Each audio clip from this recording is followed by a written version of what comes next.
mic'd? We're mic'd. You're mic'd. We're live. Look at you all. Thank you so much for coming out, you guys. Our fans mean everything to us, and I know that a lot of you have come from all over the world. Where is Clone Club Columbia? Where are you? Yay! and I also hear Australia. Yeah. There we go. Nice. Where else are we from, Jen? If you're from outside of North America, first of all, okay. Really? Where? Clone Club Switzerland. Hey. Where else? France? France. Woo! And Clone Club Mexico, you are welcome here.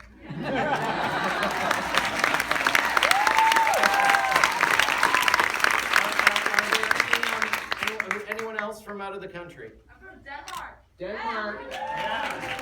Greenland, represent. Where else? Okay. Where? Philippines. Is there any other? Where are you? Anyone over here? Brazil. Representing a huge contingent of clone clubs. Yeah. We have a little treat for Brazilian clone clubbers in this season. There's an Easter egg. And a little Easter egg for Colombia, too. Yeah. What do you got? Vancouver. All right. Is there any other fellow Canadians? Clone Club Toronto. Come on, Canadians. All right, and everyone else is from the United States. Okay, cool. Well, thanks for selling this event out so much. Obviously, we've got the Q&A after. Yeah. We We want have to some thank actors with us. we want to thank BBC America so much for these 5 years of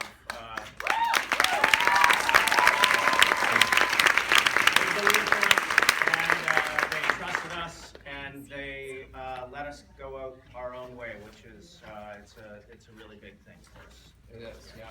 And this is obviously a bit bittersweet because this is kind of, I think, probably a little bit of our last hurrah together as a group.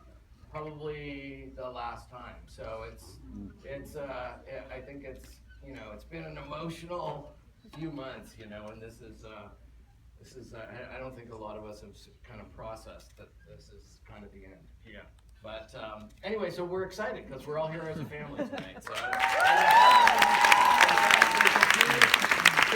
we've got a few special people that are with us, other than obviously the actors and BBC America's, because there's a whole bunch of you guys. But Mackenzie Donaldson and Calvin Shergold, and my girlfriend Helly Kennedy, who writes all these books. Executive producer Carrie Appleyard, and Claire, producer. Everybody has to give a double hand for Claire because she put up with me and John for 5 years. She's the one in charge of making sure we got in on budget, as is Andrea, also from Temple Street here. Did I miss anyone that's with us? No? Okay, good. All right. Shall we get on with the show? Yeah, and needless to say, obviously, you're seeing this well before anyone else. So, needless to say, social media, we'll keep it a secret, okay?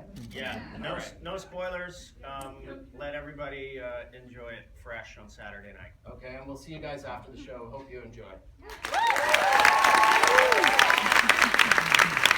Executive producer Graeme Manson.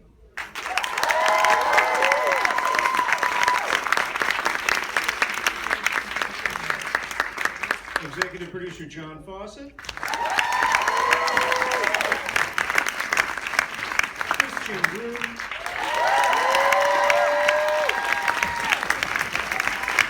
Gavaris.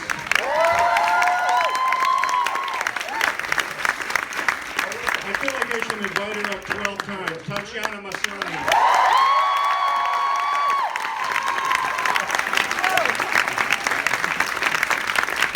Doyle Kennedy.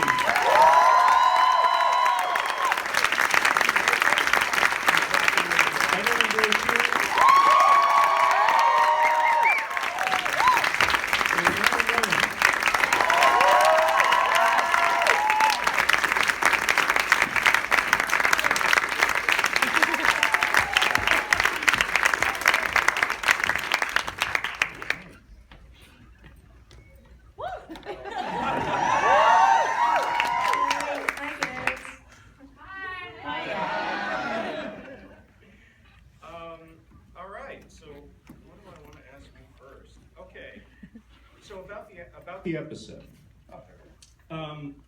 When you, one of the things that strikes me most about seeing it with an audience is how the comedy plays. How the comedy plays. I mean, it's really like you've made a black comedy in addition to all the other things you've made. And I wonder how much of that comes out of knowing the actors and knowing what they can do. Like, to what degree do you write to their talents, and also for the actors. Have you ever just called up one of the producers and said, "Hey, what if we do this?" Well, John and I have always kind of share the same sense of humor, so we almost like it dark and weird, and we're just like really relieved that they do too.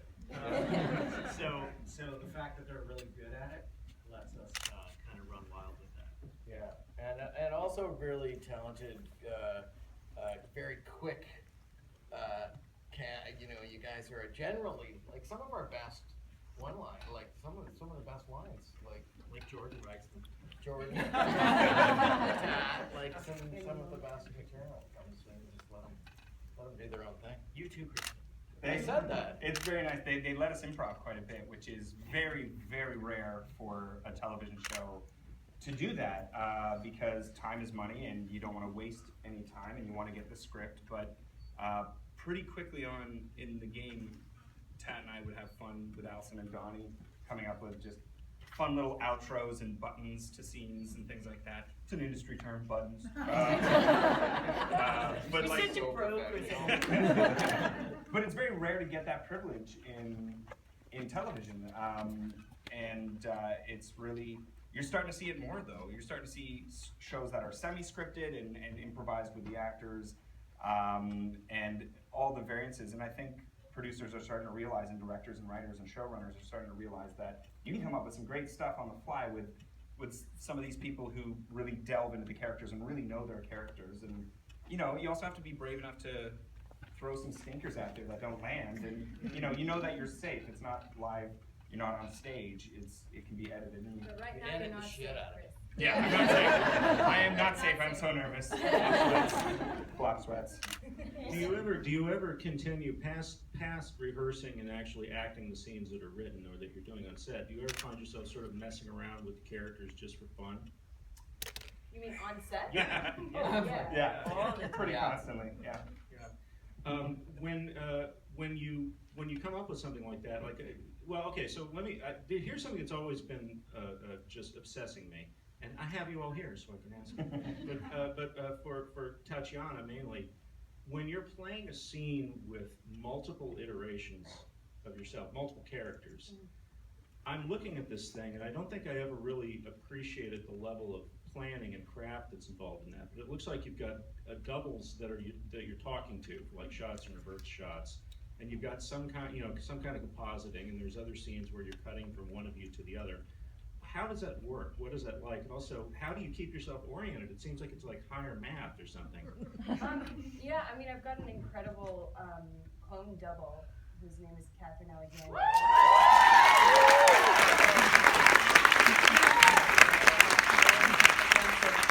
She's completely vital to the process. I mean, Catherine not only in the scenes is memorizing everything I'm doing on my side, so she's not only watching me taking in, okay, she stepped there on that line, she turned away from me on that line, like all of these technical things.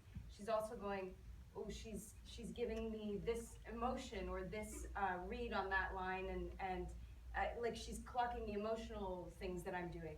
At the same time, she's performing as one of the clones with me. Right. So she's giving me also a performance on her side. She's unbelievable, like totally unbelievable, and completely vital.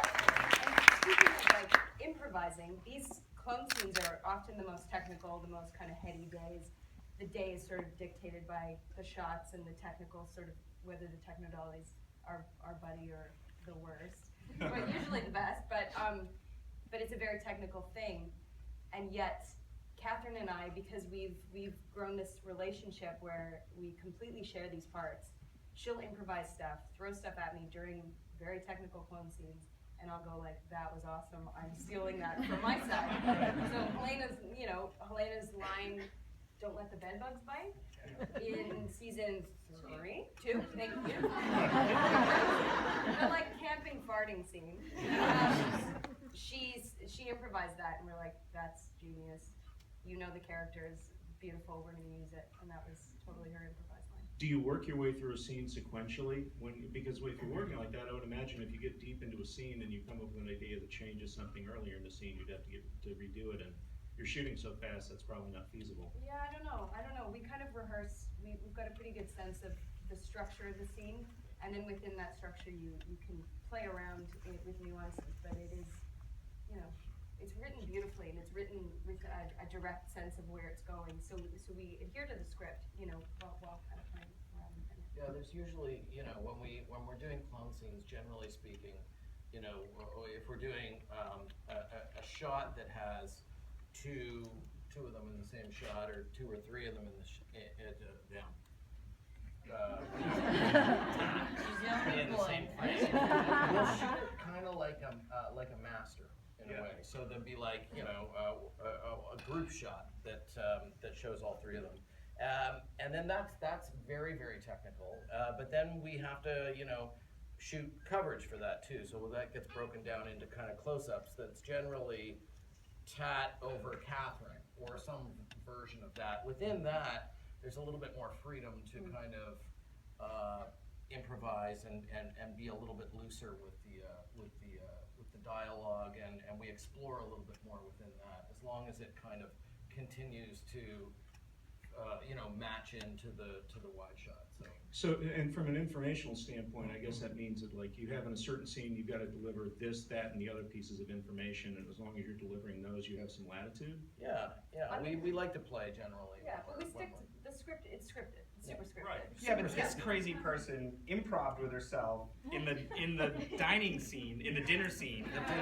She like did an improv line as Helena about the babka cake, like the previous day, and then like many characters later, as we got around the table, as Allison, you remembered your bloody improv, and then improv with yourself through the earpiece, and I followed along because you improv too. Yeah, but it's insane that you couldn't do that.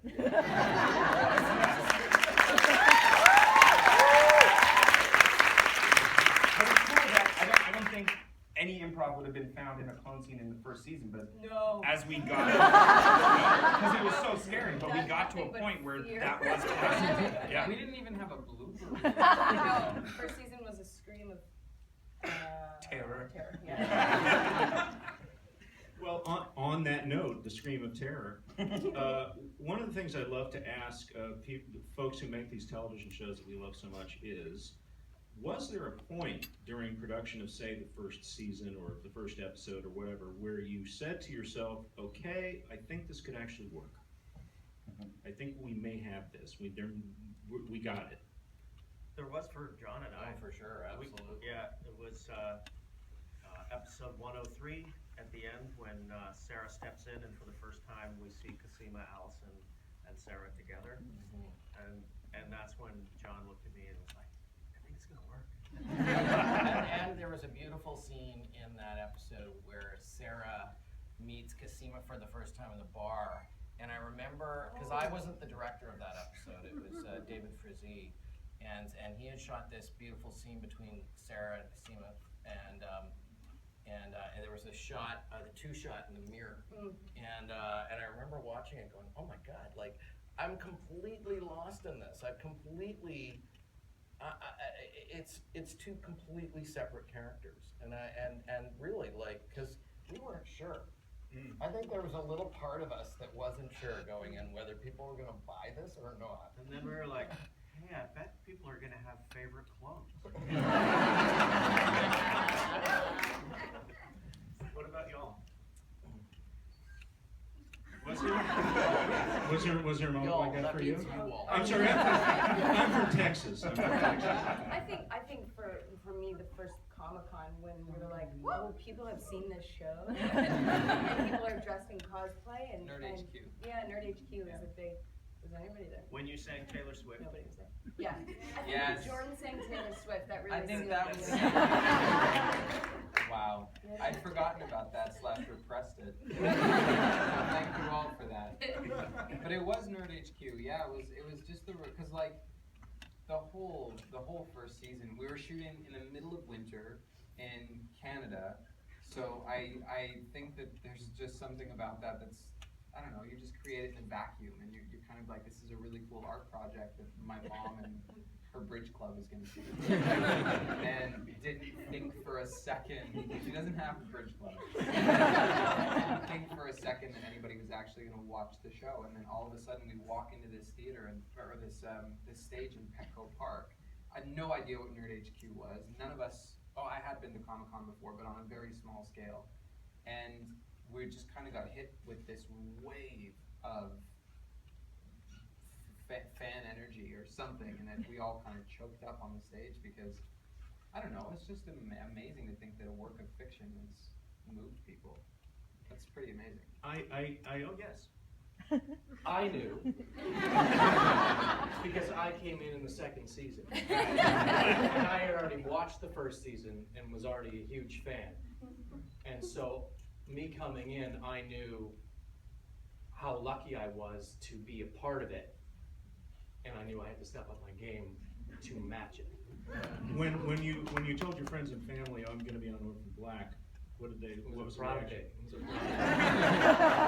Ari came to set the first day he was on set. We were all like, whoa, this guy's amazing. Because he came in and we were shooting this kind of like Coen Brothers style, like Western almost. And it was In the beginning diner. of second season in the diner. The And teaser. he just had this incredible, fully formed character that was so new to our show and totally Thank you for that. No, but it was like same thing with us. Like we were like, oh, we've got to match this now. Like this is the new level of what we can do and how the world can expand. And that's a testament to you guys too. Like the genre of the show kept. Yeah. I mean, it's kind of hard to determine what it even is Right. because it sort of lives in the lot. That's why it's kind of cool, like watching this episode, because I watched this, and this is like I'm going, is this Orphan Black? But I kind of like that about the show. Like that was always our intention, was that this would be a show that would kind of transcend genre in a way. It could kind of do a little bit of everything, you know. So I don't know what we were doing here, but we certainly haven't done this on the show before. Running around in the trees, you know, acting like Rambo. Like, you're tough. Who? You, Sarah. Oh, She's Sarah. tough. Well, you too. Yeah, I'm not done. I was trying to come up with a list of ways in which you have been injured, from different iterations. Oh, You mean wow. on set or like? Well, in the show, but I was thinking in character because it's like, okay, there's 3 or 4 new ones to add now. Yeah, the girls go through it in the first like 5 episodes. It's just like Sarah's got it the worst. Yeah, Well, like a Rachel stab. didn't have a great time either. She's fine. And like sometimes like both an injury to you and the character makes it in. Like in the first season when you're smashing the briefcase and you like bloodied your knuckle, like that stayed in. But then John was like, "Your blood looks fake." Let's get the Yeah, makeup you're like, in. it's too cartoony. I was like, it's from my veins. I certainly learned my lesson, like letting you do physical things, because she'll just do it at 110%. It's like, hey, this can be fake. You can kind of fake it here. We're not, it doesn't have blood. Oh my God. You're talking about the way it switches between genres. That's an aspect of the show that I don't think is appreciated enough. It's almost like the show gets to play multiple roles too. And you've got science fiction, you've got all these different flavors of horror. You've got body horror, you've got kind of like hard science fiction. Love everything. story. Love story, screwball.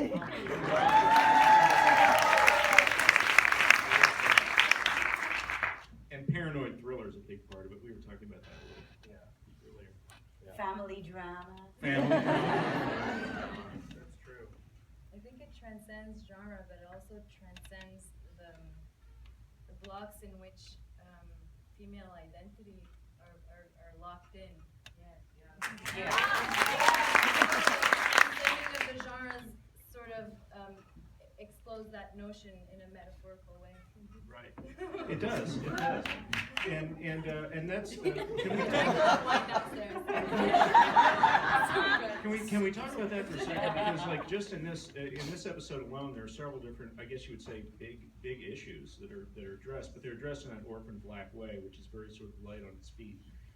Did you envision from the beginning this show being that sort of show where you can sort of smuggle real world issues into this this narrative, this kind of adventure, cliffhanger driven twists and turns sort of story?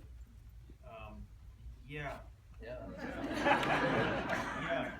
Yeah, like putting big ideas like a virus into pop culture. Yeah.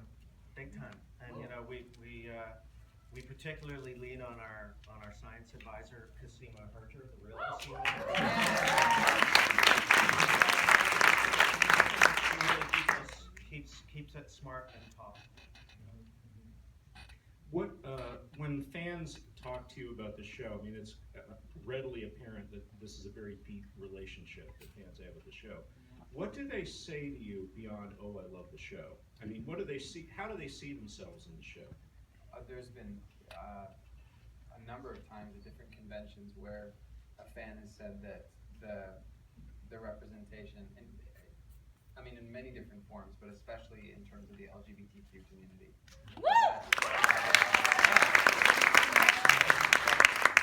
Seeing themselves represented on the show, or in a capacity that wherein the character's main preoccupation is not with their sexuality or with their coming out, that there is much more complex or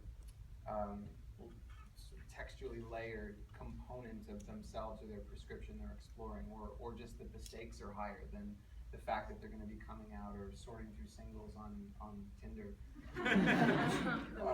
Though we did do that. We did have a scene about that, because why not? Because that's important too. But they've said that it gave them the confidence to come out to their parents, or just to see themselves differently. Right. Like that, of course, coming out to is important, but what always strikes me as most astounding is when someone says, like, this character, like Cosima, she made me feel differently about me. That's nuts to me. Yeah. That is incredible. That a work of fiction, a fictional character, something that just sort of existed on paper or in us and in front of these cameras, can actually change someone's framework about themselves. That's art. I think also it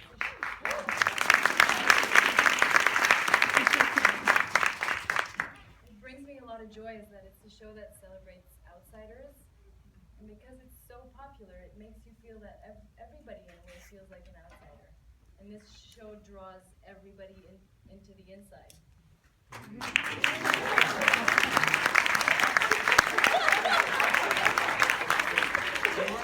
This person. You should drink wine more often.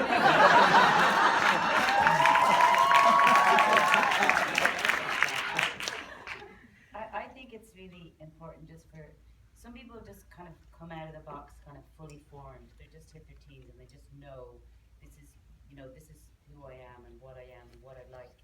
But most of us don't know that, and we need clues, and we need role models, and we need signs and experiences, and sometimes it's hard to be what you can't see, and so having a representation of something, it's fantastic to be able to see complexity and choices, and it's like when you first get songs, you suddenly somebody articulates exactly how you're feeling, and you're like, no, that's it, that's what I mean, that's how I feel.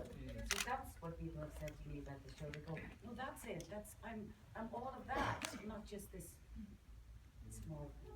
But I just say as well, it's so amazing how much you care about it, that you all know who Catherine Alexandria is, that you know who Cosima Herter is. It's really brilliant.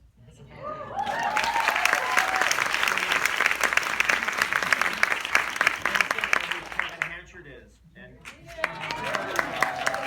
he has to work in the morning and got called away by like evil producers of another show. He's supposed to be sitting here with us, and he had to leave like an hour ago. He's like,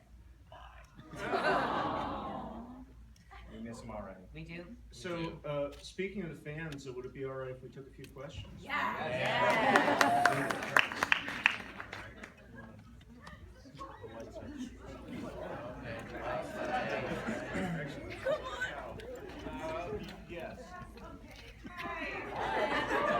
Thank you guys. I know you've had a really long day because you've been doing press all day. Go you! Very, very brave. So my name is Marissa.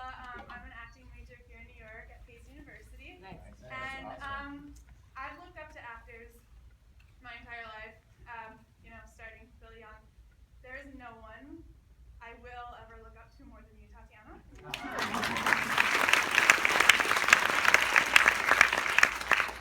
You have made me a better actor. And, sorry. You were the best actor of our generation. You have made other actors of my generation and your generation better. And I want to thank you from the bottom of my heart for everything you do and who you are.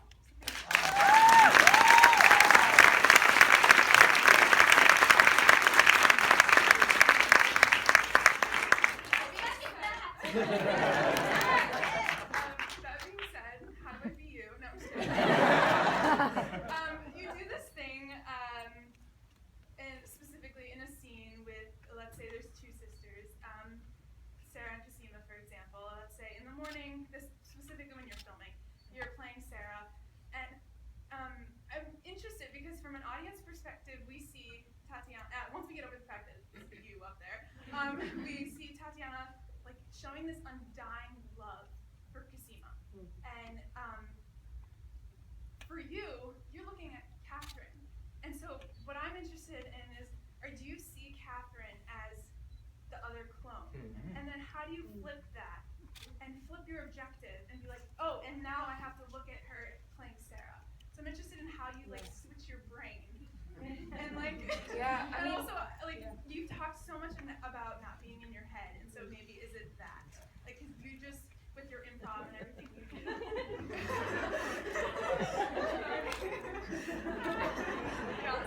Or is it just like you just have to get out of your head? Yeah. You all are the best. I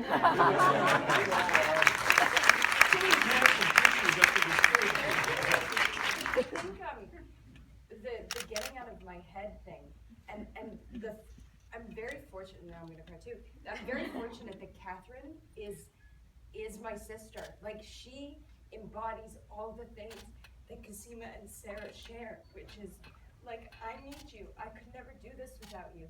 I love you. I don't even know you that well, and I love you so much. You know what I mean? Like, we've known each other for 5 years now, and we know each other quite intimately now, but in the beginning it was like, who are you?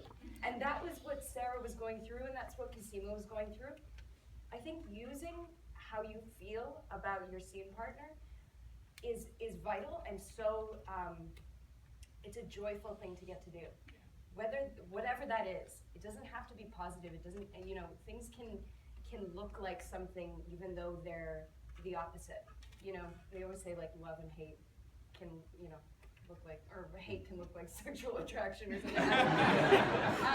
But I think using who that person, like using everything that is that person, everything that is your relationship is really helpful for me in those clone scenes. And I've only ever known the clones as Catherine. Like, she is the clones, you know what I mean? So we really do share those parts. So she is Cassima in those moments, and I wish you could see it, but everything she does is, if the back, behind the scenes stuff shows you, everything she does is that. And the getting out of your head, I think, is making it about your scene partner. And that's something I learned from Catherine too, because it's all about giving it over to me, and facilitating me. So it's about listening. You know what you're doing. You know how to do it. Just. I signed up for improv. Yeah. Improv is all about like, yes, and it's all about like, my scene partner needs me, and I need my scene partner, and without them, like we're toast, and this is gonna die. So we vitally need each other, and it's like it's a great thing because you're never alone up there. it's all about your scene partner, you know, yeah. Okay. Thank you. Way over there, 2 hands in the air. Okay, if you could hear my heart right now, oh my God. Okay, well, Jordan, you kind of stole my whole spiel, but I'm sorry. It's okay. But I really just want to tell you guys, right before the show came out, I was graduating high school, and so, I guess we're all gonna cry, so deeply unhappy, and just was so confused, and I didn't feel like I had anything to look to. And so I made a decision that I was just gonna live a subpar life, and I was gonna end up with a man, and that there was no possible way that I could be happy and out. That no one would ever see me as anything other than gay, that I would never act, I'm an actor too, like I would never be able to do that. And then the show came out, and all of a sudden I had these women that I looked to that made me feel seen, made me feel less alone, made me want to love, made me want to fucking go through heartbreak, like want to do all of it. And you have literally given me a doorway to just be myself.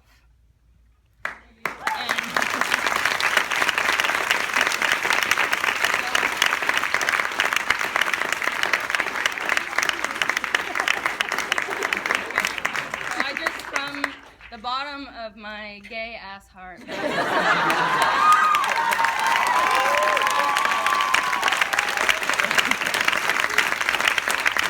really it. I just had to tell you. I never thought I'd get to tell you in person. Thank you so much.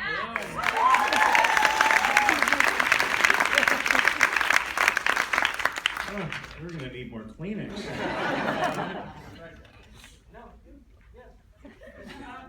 I'm picking a lot of actors because I get to. I wanted to know where you think your characters get your strength from, because there are a lot of, especially the females, they are very strong. I mean, it's for everyone, but yeah, where do you guys think your characters get your strength from? Love.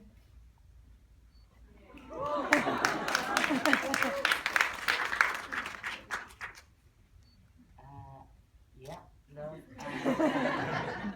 I think Mrs. S's big thing is desire to protect, desire to care for those who sometimes find it more difficult to be minded or to mind themselves. I think that's her big. I think a few of the clones, it's a lacking of love.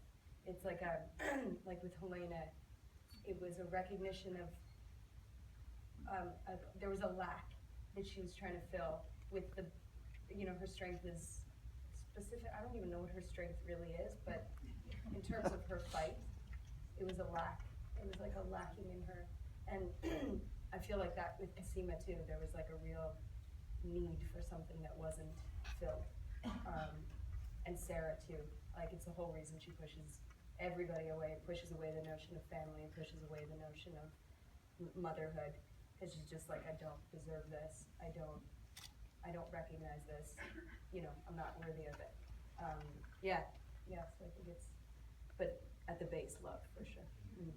And we've talked about it a lot today in a lot of these interviews, but this is a show about family, and about the family that you're born into, but also, more importantly, the family that you choose. And just like all of us up here on stage, I mean, we get so much strength from Tat, of course, who is like the most giving scene partner you'll ever meet. And then we get strength from each other. Yeah. And so the themes that you see on screen and in these stories are also matched outside of the camera, in events like this where we all get to be together. And like this moment right now is like potentially the last time we're all together. Like, I don't know, unless we have a reunion in 10 years.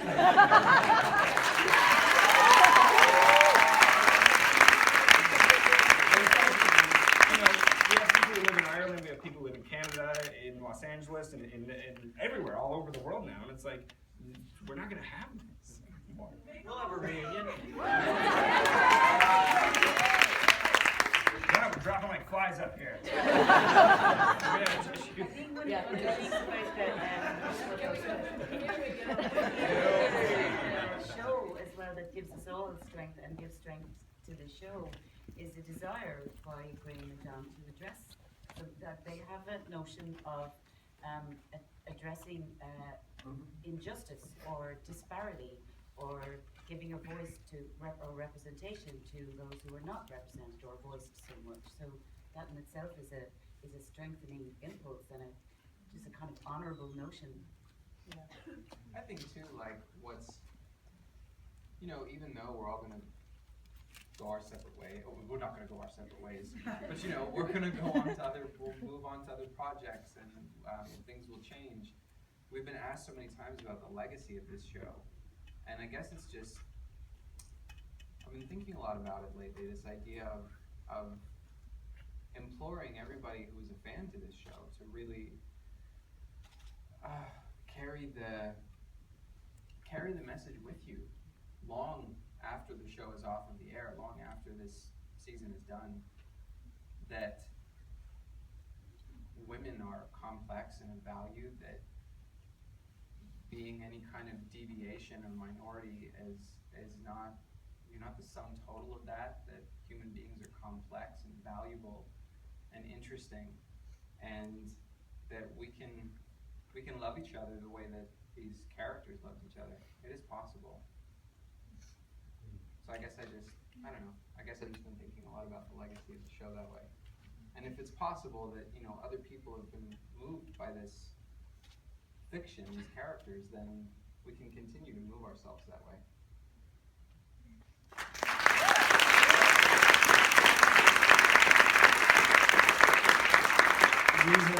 We have time for one more question, and I'm going to go way, way, way in the back. Yes.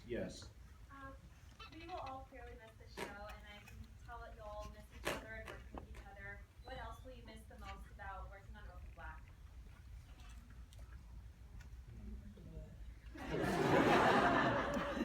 Playing a bunch of weirdos. Yeah, who I've read and was like, oh, cool. I get to do that, and I get to be this character that I feel like is very resonant with me, even though I've never met this person. Like Helena, I'll miss, because I'm like any male or female or whatever character that I've ever read. Like, she exists in just total imagination. You know what I mean? When are you ever going to go to work and just going to grunt? Yeah. I just pick my nose, and that's okay. Yeah, I don't know. Yeah, I'll miss writing Helena for sure. I'll miss writing your two guys' one-liners and a lot. I know everybody keeps saying that I'm a weirdo for saying this, but I keep thinking that I'm going to run into the characters on the street. Oh, yeah. I keep thinking I'm going to run into Felix. Like, I'm very aware I am Felix. I don't know, I just keep thinking I'm going to I'm going to be at Smorgasbord or Grand Central Market, and he's going to be there ordering Chinese food. I miss him. I'm gonna miss Clone Club. Yeah.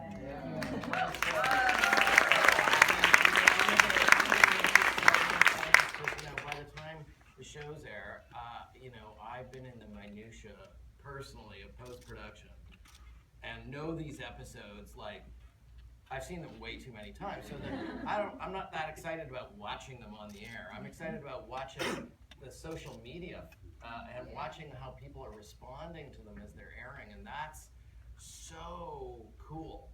It's so rewarding and it's so amazing. We have the best fans. Yeah. The fan art. Yeah, the fan art. Yeah. Music. Yeah. Well, I'm afraid we're out of time.